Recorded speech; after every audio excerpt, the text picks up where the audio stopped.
Welcome, everyone, to our regular council meeting for Wednesday, April the 3rd.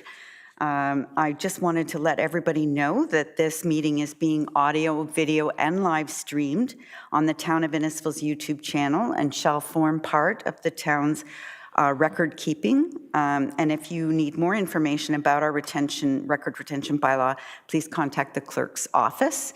So welcome everybody here in the audience, members of council, staff, and those that are watching on live stream. We have quorum this evening, so we'll call this meeting to order. And I will start by asking Councillor Constantine if she would please to deliver the land acknowledgement. The town of Innisfil acknowledges that Innisfil is situated on treaty land that is steeped in rich indigenous histories. The town also acknowledges that this land is the traditional territories of the first people of Turtle Island. It is shared between the Anishinaabe peoples of Beausoleil First Nation, Chippewas of Rama First Nation, and Chippewas of Georgina Island First Nation, and we thank them for a generation of stewardships. This meeting place is still the home to many Indigenous people, and as settlers, we are grateful to have the opportunity to work on this land. The town acknowledges that the four sacrifices that are the foundation of Canadian society today. We are dedicated to honoring Indigenous history and culture and committed to moving forward in the spirit of reconciliation and respect with all First Nation, Métis, and Inuits. Thank you so much, Councillor Constantine. We'll now go to item 2, which is open forum, and I believe, Madam Clerk, we had no one sign up for open forum this evening, which takes us to item 3, which is our approval of the agenda. We've had no agenda amendments since the agenda was provided and posted on the website a week ago. And so I would ask please for a mover and a seconder to approve the agenda as printed. That would be moved by Councillor Drodge and seconded by Councillor Richardson. All those in favor? That is carried. Next is disclosure of interest. If there is a disclosure of pecuniary or conflict of interest of any members of council, please let it be known. I'm not seeing any, but if one becomes apparent to you during the discussions, please let us know at that time. Next, we have item 5, which is presentations and petitions. And this evening, we have Samantha Bertuzzi from Contact Community Service, who's going to provide us with some information on the Regional Housing First program. Whenever you're ready.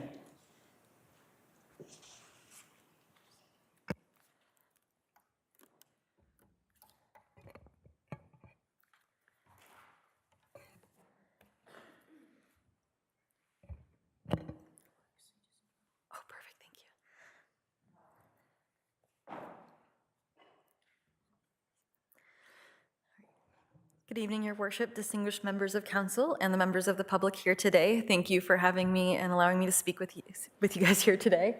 I actually have my housing service manager here present as well in the audience. So Contact has been a staple within the South Simcoe community for quite a long time. We offer a number of services, but probably our most notable is our clothesline store in Alliston, and we've actually just expanded into Bradford as well with a new store. We also offer employment, volunteer, seniors, and housing services as well through our organization. And I'm coming here to speak to you today from our housing department. So Contact delivers the Housing First services in South Simcoe under Simcoe County's Regional Housing First program. Housing First is a program that is designed to work with individuals that have been experiencing homelessness. Housing First is just that, the idea that the focus is securing on housing first, and that through stability and security, an individual can work on goals to maintain a long-term tenancy. If you'd like to learn more about Housing First and the specific principles under Housing First, I'm always happy to send some information. However, due to time, I want to just stick to my role within the Housing First program. So I am the housing specialist with Contact, and my role is similar to that of case managers. but I support the landlord specifically. So at the start, case managers handled all aspects of the client's tenancy, including interacting with landlords. However, it was felt that it would be better to split those roles up so that the client can receive one-on-one support, and the landlords also have access to that same support and it takes any bias out. Often landlords can feel like the forgotten element when it comes to case management programs, and we really wanted to strive to make sure that both sides were getting the support they needed. Another part of my role is preemptively connecting with landlords and property managers in the hopes that we can that they can sign on to the Housing First program. So we work with, for example, property management companies so that if they have a unit coming available, they'll reach out to us, and if we have a candidate in mind or someone that's ready for housing, we can connect with them. They still do their due diligence, they'll still interview the candidate. It's still up to them at the end of the day. My role also includes community engagement. This is still fairly new to me, so bear with me, but it's things like this, speaking and trying to raise awareness of the programs that exist. You guys all have your ears to the ground. I'm sure you hear a lot with housing crisis going on, so I really appreciate the time today to speak with you guys. So as I was saying, in my role, I provide the landlord with support. So here's just a breakdown of the different supports that are offered through the program. So our clients are dedicated for and ready for housing, and they work with their case managers to manage any issues or questions or concerns that come up throughout the tenancy. My role is to offer that to the landlords. So while we are separate in our roles, case managers and housing specialists can also work together for any sort of tenancy issues or concerns that come up. So for example, if the water heater isn't working, a client can reach out to their case manager, who can reach out to me, and I can reach out to the landlord and give them a heads up. And I know it's seemingly a small issue that, well, can't they just reach out to the landlord? But especially someone coming out of homelessness, anything even seemingly small can be really daunting. So it just adds that support, and then the more it happens, the more they learn and get that confidence back up. Similarly, if it's time, like it's been a year, it's time for a legal rent increase and the landlord's ready to submit that paperwork, they can give it to me first. I can review it, make sure everything's good to go, but I can also give the case manager a heads up and they can speak with their client. As we know, budgets are tight, so it just gives them a chance to prepare instead of being taken off balance when something like that comes, and it just, again, just leads to that smooth tenancy and just helps build that confidence and communication, which is such a key in any successful tenancy. So through the Housing First program, sometimes there's programs like this as well, which are incentive programs to have landlords sign on. So this was our most recent one this past year, and so it was called the Landlord Partnership Program, and it's a fairly new incentive program. So it was developed to help secure affordable housing for those transitioning out of homelessness. So one example is if you're open to renting one of your units, you would be given 2 months of the equivalent of rent, but it's not rent. So it's just an incentive on top of that, and just thanks for signing on to the program. If you had multiple units, there was additional money as well.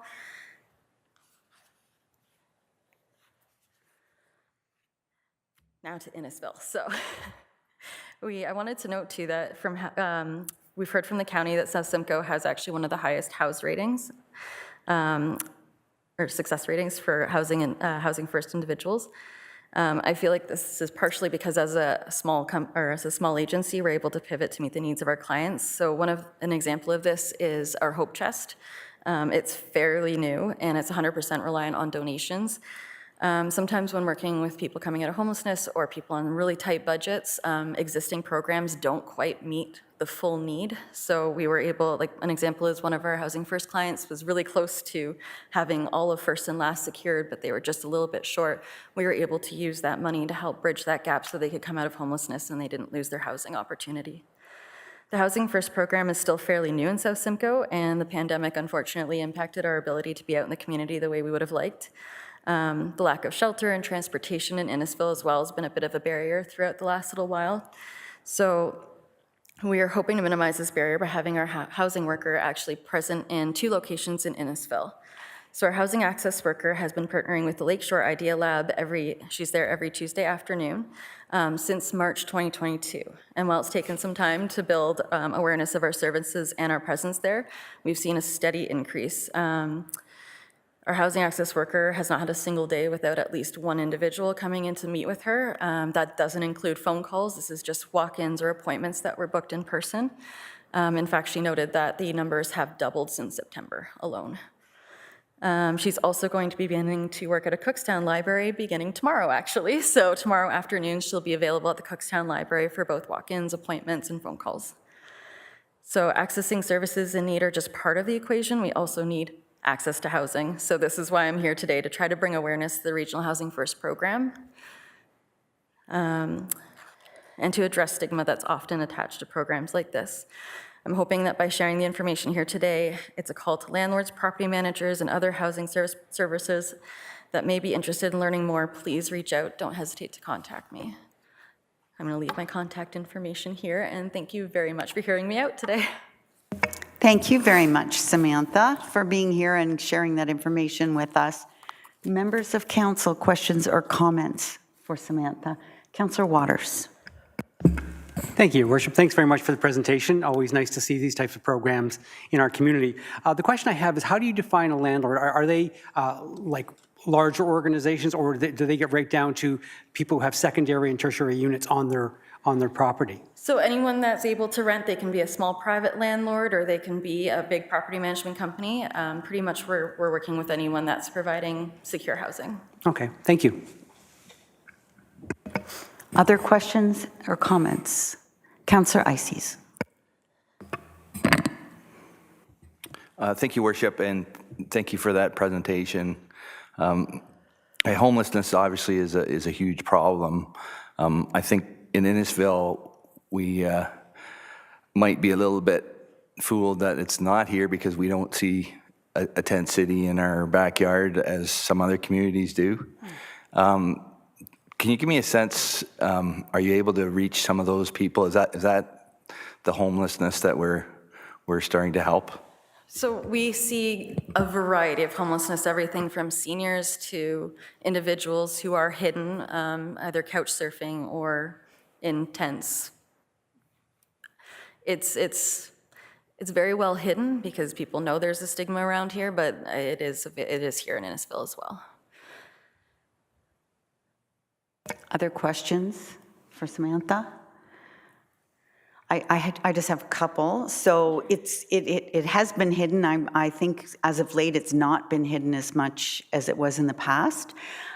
So I guess my question is, if a resident or a member of council sees someone experiencing homelessness, what do we do? Do we call you? Do we call contact? How do we initiate some kind of a response? Absolutely. So our housing line, you can call that number directly. It's usually a voicemail service, but someone gets back within a couple of days at least. So we aren't emergency services. You can reach out to Shift as well. They're the shelter in Alliston, and they do outreach in Innisfil as well. But please, yes, connect them with us. There may be some supports available that we can connect them with as well, but that would be sent to our housing access worker, and they're the ones that can help support someone in navigating the housing services available in their area. Thank you. And do I understand you correctly that you've got more people experiencing homelessness than you have landlords willing to rent out to people? So what you're looking for from us, from our residents, is people who have space or have a spot or know of somebody, a commercial tenant landlord situation, to have them reach out to you to get added to the list of someone who could potentially house somebody who's experiencing house homelessness? Absolutely. I mean, definitely looking like the numbers in general across Ontario, there's not enough homes for people that are in need of homes, especially affordable housing. So anyone who's interested in learning more about the program, the more people we can just educate, connect with, and support, the better. So if anyone is interested, or if you know of anyone who has a property or is looking to rent out, like they have a basement unit that's sitting vacant and would be interested in connecting with the Housing First program, absolutely, please share my number. Thank you for that. Councillor Waters. Thank you, Your Worship. Just another question popped into my head. There is a resident in Innisfil who is interested in tiny home development, and is that something that your group would be interested in? He was looking at doing something in Innisfil, similar to the Peterborough model. That was a little while ago. I'm not too sure when that is something that you'd be interested in discussing with him, and might be interested in talking to the town when not a tiny home development would be available to start or at least initiate in Innisfil. So. I mean, absolutely, I'd be interested in connecting. It might be something I'd have to elevate to my manager and EDs for more specifics, but I mean, absolutely, definitely, just to start that conversation would be great. Okay, great, thank you. Thank you. Thank you. I'm seeing no more hands, so thank you very much for being here, Ms. Bertuzzi. You did a wonderful job. I could tell you were a little nervous, but you had no need to because you did absolutely wonderfully. So thank you for sharing this information with us, and we'll be sure to reach out to you for support, and also if we know anybody who would like to sign up. Thank you so much for your time. Thank you. Thank you for that. Can I have a mover and a seconder, please, to that the Regional Housing First Program presentation be received? Councillor Waters and our Deputy Fowler, all those in favor? That is carried. Next is delegations, and we have none of those this evening, so we'll go to item 7, which is municipal associations, conservation authorities, any committees that you have been requested to attend on behalf of the municipality. And just before I start, I'm just going to highlight that we do have a couple of openings on a couple of our committees. If anybody's interested, we are looking for one member for the Innisfil Heritage Advisory Committee, and we're also looking for a member of the Innisfil Accessibility Advisory Committee. We haven't started the recruitment process yet, but we'll be starting that very shortly, and it'll be open for about a month. So anyone interested, please feel free to reach out to the clerk's office to get more information on what it would involve, what the time commitment is. I think you'll find it very rewarding to get involved on different committees like this. Councillor Ices. Thank you, Worship. I just wanted to report on the meeting I attended last week for the Nowasaga Valley Conservation Authority. The Agricultural Advisory Committee met for the first meeting of this year, and we had a topic about drainage. And there's been some significant changes to the Conservation Act that came into force April 1st, and there was quite a good discussion about questions on that as regards to farmers and also any other landowners that have private drainage systems on their land. Drainage is becoming a kind of a hot topic this month, as I see we have a drainage meeting for our council in a couple weeks as well. So it's definitely complicated, but an important topic. Thank you, Councillor. Anyone else who've had meetings? Councillor Zanella. Thank you, Your Worship. On last Thursday, South Simcoe Streams Committee met, and we're getting ready for our spring planting. And also this weekend, this Saturday, from 11 till 1 at Cabela's in Barrie, there's going to be a fly fishing instruction and expert advice on flies and equipment. Anyways, and for all you fishermen out there, it's going to be a great day, and South Simcoe Streams will be there, and I will be there at our booth. Thank you. Thank you for that. Anyone else? We only met last week, so probably not as much, and with the Easter weekend in there, not as much opportunity for meetings. So now we'll move to our consent list. So we'll go through each of the items. Each of the staff reports come with a staff recommendation. We'll go through each of those. If members of council are content with the recommendation as staff has presented, we will confirm those at the end of the meeting.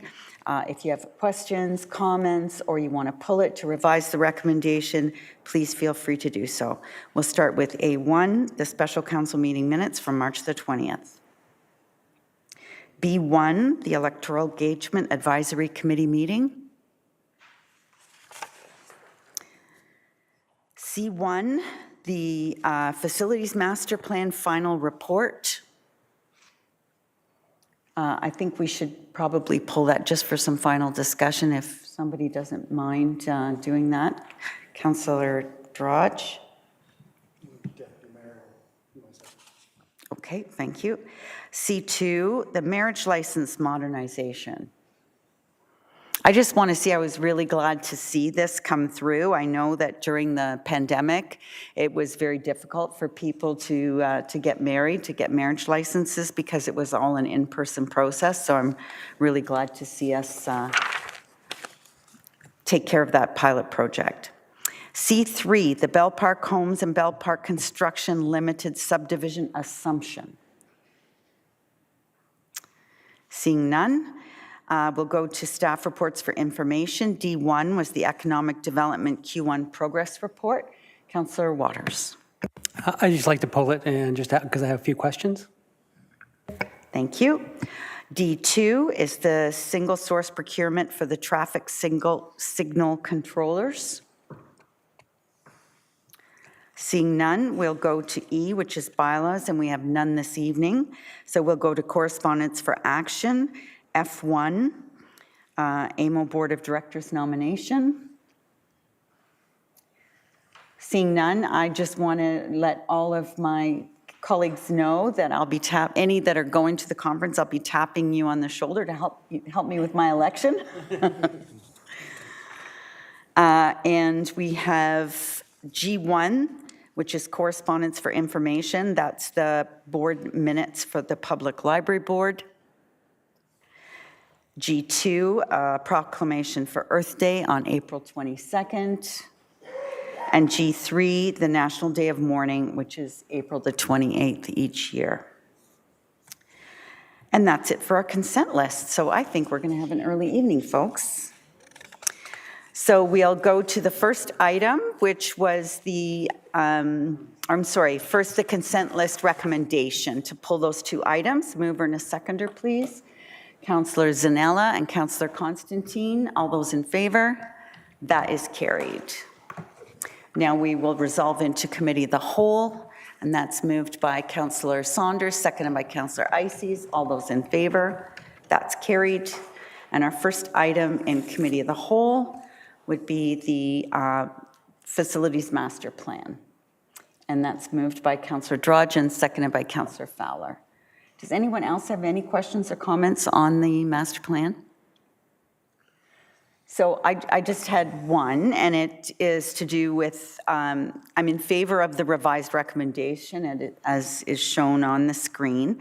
And we did give it an extra week. This actually was going to come back last week, but I have had a reach out from a few people from the from the Stroud Curling Club. And I just wanted to ask Ms. Bowman, I guess the sense that I'm getting is this uncertainty that moving forward, and the staff report actually says that the recommendation is to move forward with the same uses on the property. So could that help appease the worries of people at the Stroud Curling Club that they will be included in any rejuvenization of that property? Thank you, Your Worship. And yes, you are correct. So the recommendations from Colliers was to maintain the current activities and spaces that are available within the Stroud Community Centre and Arena. It did suggest that we do a kind of a site plan and business case to evaluate how we may connect some of the other things, the outdoor spaces, the comments from the Stormwater Master Plan, library, among others. But yes, the intent as recommended is that they would remain, the curling facilities would remain an element within a modified or future Stroud facility. Thank you. And I just want to commend you also on the report. I mean, I've heard from people associated with different facilities, and there's ownership there, right? I mean, they volunteer there probably for years and years and years, and it becomes like part of their identity. So they become very, very much part of that. And where there was suggestions that maybe some of the facilities weren't as well used, they're very much interested in helping with ideas on how those properties could get better used for the community. So I'm encouraged by the way it's very inclusive as far as engaging residents, but also users of the facilities, that going forward, they will be engaged with any changes or any ideas they might have to make those facilities better and more utilized as well. Anyone else? Deputy Fowler. Thank you, Worship. Ms. Bowman, I've had a resident come to me and ask about the Morgan Russell Memorial Arena. There's states, in the report it states that you're looking at the feasibility of rebuilding it or rehabilitating it or replacing it. At which point would that come to council with the decision, with the business case that's being built for it? Through your worship to the Deputy Mayor, the recommendation would have us bring a proposal for the business case to you during the budget process. As that would unfold, we would likely engage the necessary subject matter experts, likely work with the community in developing that business case. It would provide recommendations that would ultimately come back to council before further investment in the property would be made. Okay, thank you. So there is no, at this moment in time, there is no hard date that it is either going to be one path or the other. Come the budgetary cycle, it'll be discussed, and then we're looking at a few months down the road, even beyond that. Would that be a fair estimate to say, or would it be more a little further than that? Through your worship to the Deputy Mayor, I couldn't put a timeline on that. The budget process and placing this among the other priorities is one piece. Also work planning this with the staff resources and our ability to procure those services are all factors that we would consider in placing a timeline. I think a couple of months would be too short, but I couldn't be more specific at this time. When we bring that back, I'm hopeful we can be more specific in how long it would take us. Thank you. And my last comment would be about 19 Queen Street and getting more detailed recommendations on that site. And also just putting it out there that if there is residents in town that are community-minded that might have space for some of the activities that currently go on in that building, please reach out to us. We'd love to hear from you. And with that, I will call for the vote. All those in favor of the recommendation? Any opposed? That is carried unanimously. Thank you. And the next item, I believe, was Councillor Waters. Thank you, Worship. And Councillor Richardson's going to be my second. I just wanted to ask a few questions pertaining to the report. First of all, I want to mention that nice to see all the positive things happening in economic development in terms of the number of founders and the dashboard coming available and all that kind of stuff. So thank you very much for the good work that you've done. I do have a few questions around what is success. And so my questions are, do we measure things like we have, I think, 27 groups of founders of part of the DMZ. And so my question is, do we, from that beginning of that program to where we are now, what are the successes of those individual groups or people that we've been working with in terms of their success in the community? Have they left it and are now operating a bigger business, new hires, investment into the community, those types of things? So I'm just kind of curious. I see all the events and the educational workshops, which are all great, but on the outcome side, I don't see any comments or results of success with any of them. So my curiosity is what are we seeing? Absolutely. Through your worship to Councillor Waters, we measure our KPIs in in two sets of data. So we measure our outputs, which is, for example, the activities that we're delivering, the services we're providing, and the programming we're delivering to local entrepreneurs. And then we also measure the impact that we're having. So the intent of the dashboard that we've just created is actually to start being more transparent about those KPIs that we've set and report those to the community on a regular basis. We're hoping that will launch within the next week or so. A few early KPI that I could perhaps share at this time, since you've asked, is that we had about 27 founders onboarded in the DMZ Innisfil program between 2020 and 2023. In 2023, we doubled that, and we actually had 27 founders in 2023 alone. What that does is it allows additional entrepreneurs and businesses to access our programs, raise capital, network with like-minded business partners, and create partnerships. I'll also note that in 2023, we supported the creation of 285 jobs through DMZ Innisfil. We hosted, I'm just taking a look quickly at my KPI. We facilitated 75 leads, and we had significant brand reach. So a big focus of 2023 was increasing our access and awareness so that entrepreneurs knew they could come to us and seek our services.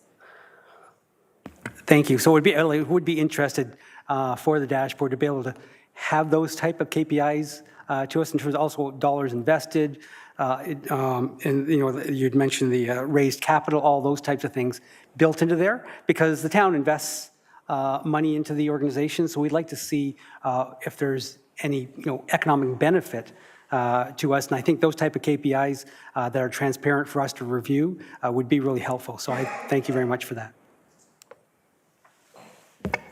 Anyone else have questions on the Economic Development Q1 Progress Report? Councillor Ices. Thank you, Worship.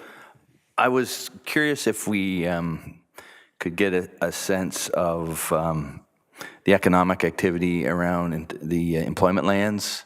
I know anybody who drives up and down the highway sees some progress with some of those corporations coming in. Is there any outlook on numbers of jobs or possibilities that are going to occur out of those developments? Through your worship to Councillor Ices. So through our recent economic development strategic plan, our consultants Deloitte took a look at the economic potential for that industrial park. They do anticipate that Innisfil Heights could accommodate up to 10,000 new jobs over the next 10 to 15 years. So we're looking at obviously facilitating that job creation. There are some developments underway in that area, and we should hear more about that, and the community will hear more about that in the coming months. Further, the economic development team is working on an investment readiness project in which we're looking to work with landowners on helping those lands be more investment ready. And when I say investment ready, I mean shovel ready. So reducing barriers, seizing opportunities. But I will say investment inquiries are strong. We still have a high volume. We're working with inquiries as they come from Invest Ontario and our partners at the County of Simcoe. So we are seeing lots of activity, yes. Councillor Waters. Councillor Ices' comments kind of spurred a couple other questions, so thank you for doing that.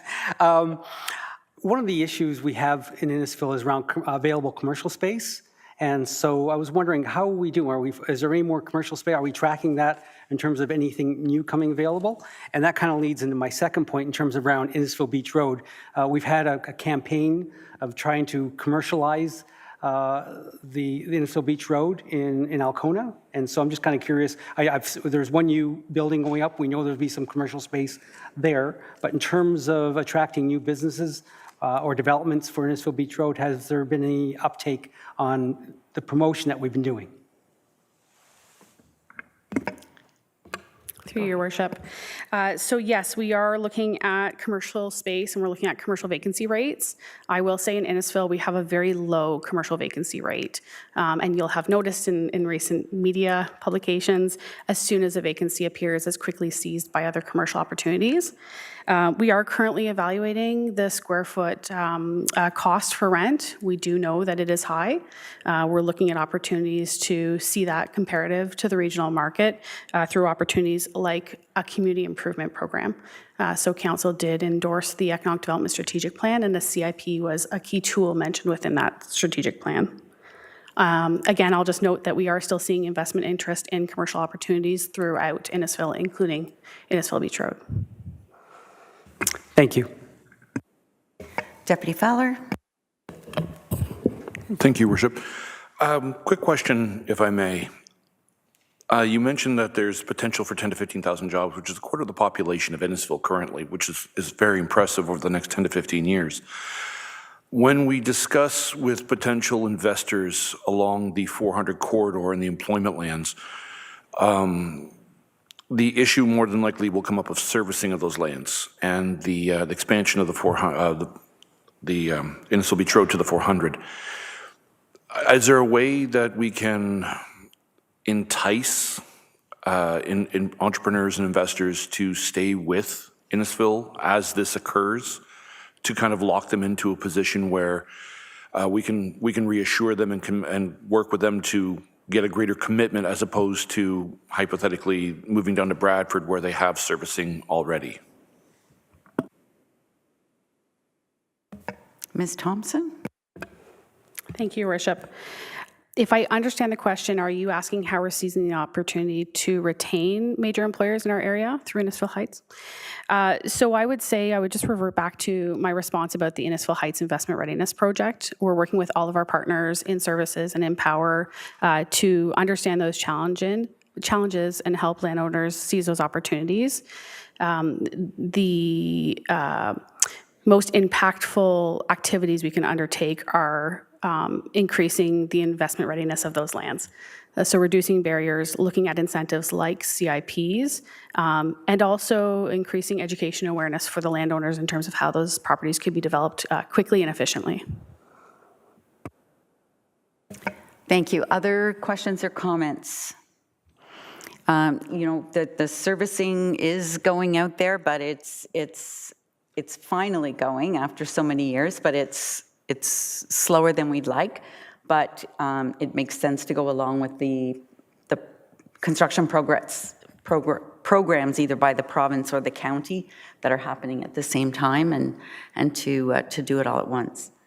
I see no other hands. All those in favor of the recommendation? That is carried. And now we move to the rise recommendation. Moved by Councillor Drudge, seconded by Councillor Zanella. All those in favor? Oh, did I mess up? Did we not do the rise recommendation? And then consideration of a draw. I think I deleted it. I did. All right, I did mess up. That's fine. No, hold on. So are there notices of motion? There are none. Madam Clerk? Thank you, Your Worship. We're just adding that motion to rise and report. Okay. And we'll have that along with the recommendations to be adopted as well. Perfect. So the rise recommendation is by Deputy Mayor Fowler and Councillor Richardson. All those in favor? That is carried. And we go to announcements. Councillor Ward 1. Thank you, Your Worship. Don't have any particular announcements on from my ward, but I had this wonderful shirt by my desk for tomorrow's big curling competition with other municipalities in Stayner. So we look forward to a fun day. Thank you, Councillor. Councillor Richardson. I looked at Councillor Constantine, but said Councillor Richardson. Councillor Constantine, sorry. Councillor Richardson? Thank you. Starting April the 12th at the Lakeshore branch is teen nights from 5:30 till 7:30. April 14th is the volunteer appreciation event at Lakeshore. Just a reminder, the flyers are going up. May 11th is pitch-in day. Just to remind everyone that I currently have the golden broom and I plan on keeping that golden broom. So everyone in Ward 3, please sign up. Also on April 13th is a pop-up pink closet boutique happening over at Moon Cafe. And just a quick little, on Monday night I got the opportunity to attend the Legion. They did a blue light ceremony type of thing for the 100 years of the Air Force. And so they lit up the side of the Legion all blue, and they are part of a world record. So I thought that was really interesting to attend on Monday night. Wonderful. Thank you so much. Councillor Waters. Thank you, Worship. Only one item tonight. April 7th, there's Kids Bingo at 11 a.m., and Harry Potter is the theme. Thank you, Councillor Zanella. I have nothing. Thank you, Councillor Saunders. And Councillor Drodge. Thank you, Your Worship. On April 10th, the old-time euchre party is taking place at the Cookstown Antique Market. It's from 1 to 4 p.m., and it's $5 a ticket. And on April 8th, the Innisfil Garden Club is getting together at the Churchill Community Center at 7:30 p.m. Thank you so much. Deputy Mayor. Thank you, Your Worship. April 6th at the Legion, we have a Graceful Living event by the Innisfil Indian Association. April 13th, I believe the mayor and Councillor Ices are going to be judging some art at the I Can Change the World art exhibit in Stroud. April 14th, we have the volunteer appreciation social at Lakeshore Library. We have a lot of good people in this town. This is something that they really deserve. April 17th, Guildford United Church is having a dinner. You can pre-order and take out, or you can come and sit. Sadly, we'll be in these chairs as opposed to being in those chairs having a good dinner. To follow up with Councillor Richardson, Mondays with the teen nights will be at the Morgan Russell Memorial Arena. Wednesdays are going to be at the YMCA, and the Fridays, as she stated, are going to be at the Lakeshore branch between 5 and 7:30. I've already signed my son up for them, so I'm looking to see what we can do with that. And last but not least, I'm getting my dancing shoes on next Friday, April 12th, up in Barrie for the Dancing with the Stars Easter Seals event. This past week, we've been a little busy. Many of us have attended numerous events, including the second anniversary of Taste of the Grill. So it's nice to see businesses that come to Innisfil blossom and grow. We were at the iftar dinner with the Ahmadiyya Muslim Jamaat this past week as well. I got up extra early on Sunday for a sunrise service at Bellewaerde Park with Churchill United. That was really beautiful. The weather didn't really cooperate with us, but the song and the camaraderie was nice. And the mayor and I, the other day, went to Sandy Cove Drugstore to acknowledge, they were acknowledged by the County of Simcoe for their age-friendly business recognition program. They got this really cool machine in the back. We stood there and discussed it for like 20 minutes, just how it frees up time and space for the people so they can actually go and have the one-on-one contact, which is really cool. And as well, I want to try curling again with everybody else. So let's see how it goes on the ice. Thank you. Thank you. I won't be curling, but I'll be there coaching tomorrow. So I'll be happy to tell all you how to do it. I can't do it, but I'll be happy to tell you how to do it. I was really excited this week to welcome PA Matt Ray here, along with our MPP Andrea Kanjan, to provide us with our Building Faster Fund announcement. $2.52 million check for far exceeding by, I believe, 160% our housing target for 2023. We were one of 2 municipalities in Ontario to exceed the cap, which is 125%. And I did ask if we could take that other percent and carry it forward to next year, but I don't know if that was going to be a go or not. Looking forward to another announcement with Minister Cho at Morgan Russell Arena on Friday. And looking forward to attending Vimy Ridge Day at Base Borden. It's a sunrise service celebrating the 7th already? 107th Vimy Ridge Day at Base Borden. It's something I've been attending for years, and it's always well attended. And I've looking forward to, I've been invited by the Rotary Club to talk about our strategic planning session, so I'm going to look forward to doing that as well. With Volunteer Appreciation Week coming up, if by some chance you are a volunteer in Innisfil and you didn't receive your invitation, please look on the Town of Innisfil social media. There's a link there you can sign up. We'd love to have you come to our Volunteer Appreciation Day on Sunday at the Innisfil ID 11 Library at 1 o'clock. And that's all I have, unless there's anything, CAO Gershaw, for the good of the community. Seeing none, then can we have the confirming bylaw and the adjournment at 7:45 p.m. Moved by Councillor Richardson, seconded by Councillor Drudge. All those in favor? That is carried. Thank you, everyone. We'll see you on April 17th for a planning meeting and our next regular council meeting.